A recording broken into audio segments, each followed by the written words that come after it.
It's a shame this is what Europe has become. You get arrested for speaking freely.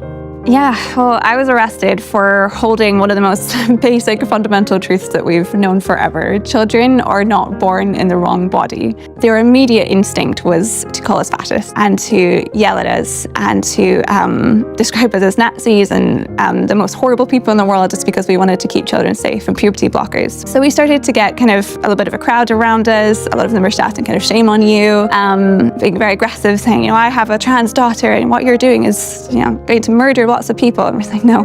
When the police arrived, they took a look at this scene with two people with signs and the recording equipment and this gathering mob shouting and yelling. And their instinct was, of course, to arrest the two peaceful people and not the crowd who were yelling abuse. It was quite an interesting little 20-30 minutes we had with the police explaining what was going on. I just showed them the camera. I said, we're just talking to people, having conversations. And they're like, oh, you need a permit to protest. And I said, no, we're not protesting. We would have bought 50 people if we were protesting. Here's our equipment. Here's Bill Workus on Twitter doing, showing him examples. And I said, you wouldn't need a permit to have a conversation about the environment or about Israel and Gaza or any of these controversial issues. So why do I need a permit to be here today? And Chris asked, well, what about our free speech? We have a right to freedom of speech here, don't we? And the police said it doesn't work like that here, which was, I want to think that he didn't speak English well enough to express that point. But it was quite chilling to hear, it doesn't work like that here in the heart of democracy, in the home of the EU, in Brussels of all places. You do not get a claim to free speech.